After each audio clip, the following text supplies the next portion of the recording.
पुकार रही है। कौन है वो धुर्त जिसने मेरे आराध्य भगवान शिव के धनुष्य को तोड़ने की कुचेष्टा की है? सुनाई नहीं देता है? वो मेरे समक्ष है। आज उसे मेरे क्रोध से कोई नहीं बचा सकता। मैं उसे अवश्य मृत्यु दंड दूंगा। भगवान परशुराम जी, मिथिला में आपका हार्दिक स्वागत है। प्रभु, आज आप बड़े ही शुभ अवसर पर आए हैं, तो हम पर कृपा करके क्रोध का त्याग करें। जनक, मुझे मीठी मीठी बातों में मत उलझाओ। मेरा समय व्यर्थ मत गवाओ। जल्दी से बताओ उस धूर्त का नाम जिसकी माता के भाग्य में आज विलाप लिखा है।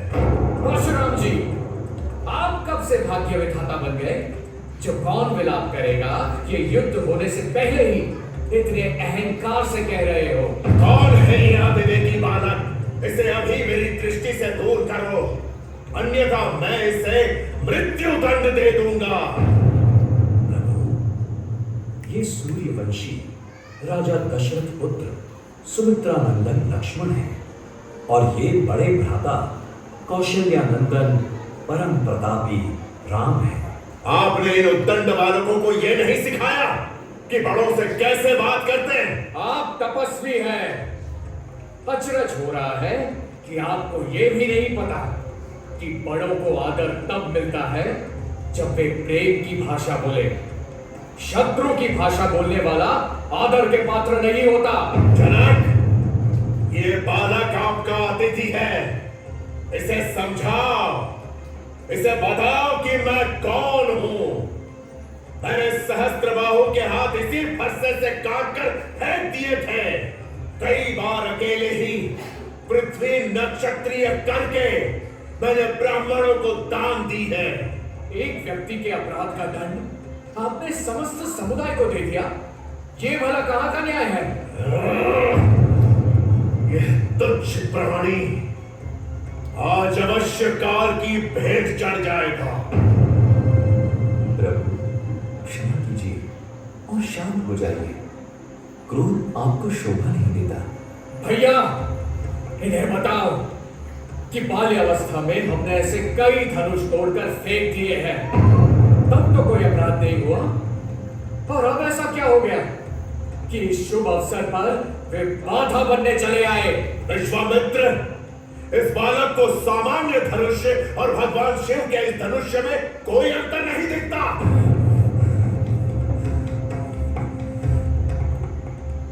प्रभु, आप तो स्वयं ज्ञानी हैं।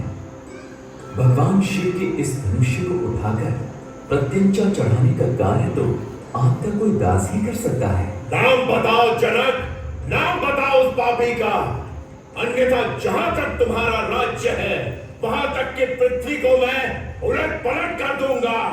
गुरुवर्य, कौशिक नंदन, आप बीच में मत बोलिए। उस धूर्त का रक्त पीने के लिए मेरा फरसा अधीर हो रहा है। प्रभु, आपसे विमर्श करके आपकी आज्ञा अनुसार ही मैंने पुत्री सीता के योग्य वर पाने के लिए शिव धनुष्य पर प्रत्यंचा चढ़ाने की शर्त रखी थी। प्रत्यंचा चढ़ाने और तोड़ने में तुम्हें कोई अंतर नहीं दिखता। यह अपमान है। मैं युद्ध की चुनौती देता हूं।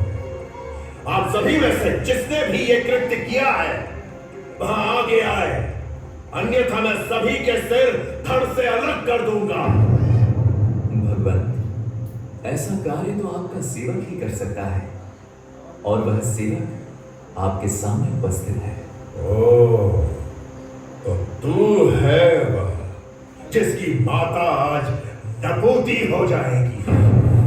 तो वो तू ही है जिसके रक्त से मैं आज फिर से इस फरसे की प्यास बुझाऊंगा। पर तुझे मैं निहत्था नहीं मारूंगा। तुझे युद्ध करने का पूर्ण अवसर दूंगा।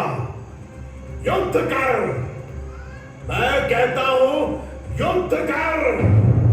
भगवान, क्षत्रिय धर्म के अनुसार यदि कोई हमें युद्ध के लिए ललकारे तो हम अवश्य युद्ध करेंगे, पर हम गौ, ब्राह्मण और स्त्री पर हाथ कभी नहीं उठाते और वैसे तो मैं आपका सेवक हूं, तो फिर सेवक और प्रभु के बीच में कैसा युद्ध?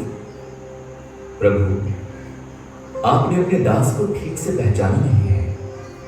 कृपा करके यदि आपका क्रोध जिस प्रकार से शांत हो सके वह उपाय कीजिए।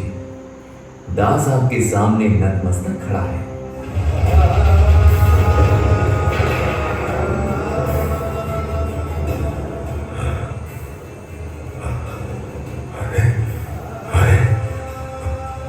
मुझे ये क्या हो रहा है? क्या हो रहा है मुझे? इस पापी में मुझे भगवान विष्णु की छवि क्यों दिखाई दे रही है? मुझे ऐसा क्या हो गया कि मैं इतना भी नहीं जान पाया कि भगवान विष्णु के सिवा और कोई भी इस शिव धनुष की प्रत्यंचा चढ़ाने की बात तो क्या, उसे उठा तक नहीं सकता।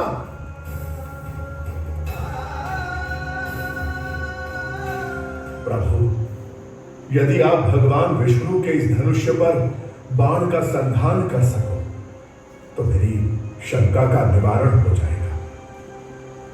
जैसे आपकी आज्ञा, पर यह बाण अमोघ है, उसका वार कभी खाली नहीं जाता। तो बताइए गुरुवर, किसका नाश करूं? प्रभु, मेरे अकारण क्रोध के कारण मेरी भ्रमित बुद्धि ने आपको नहीं पहचाना, और क्रोध और अहंकार वश मैंने आपको बहुत भला बुरा कहा। प्रभु, मेरे इस क्रोध और अहंकार को नष्ट कर दीजिए, ताकि मैं भी आपकी तरह उग्रता में विनम्रता रख सकूं। कृपा कीजिए प्रभु, कृपा कीजिए।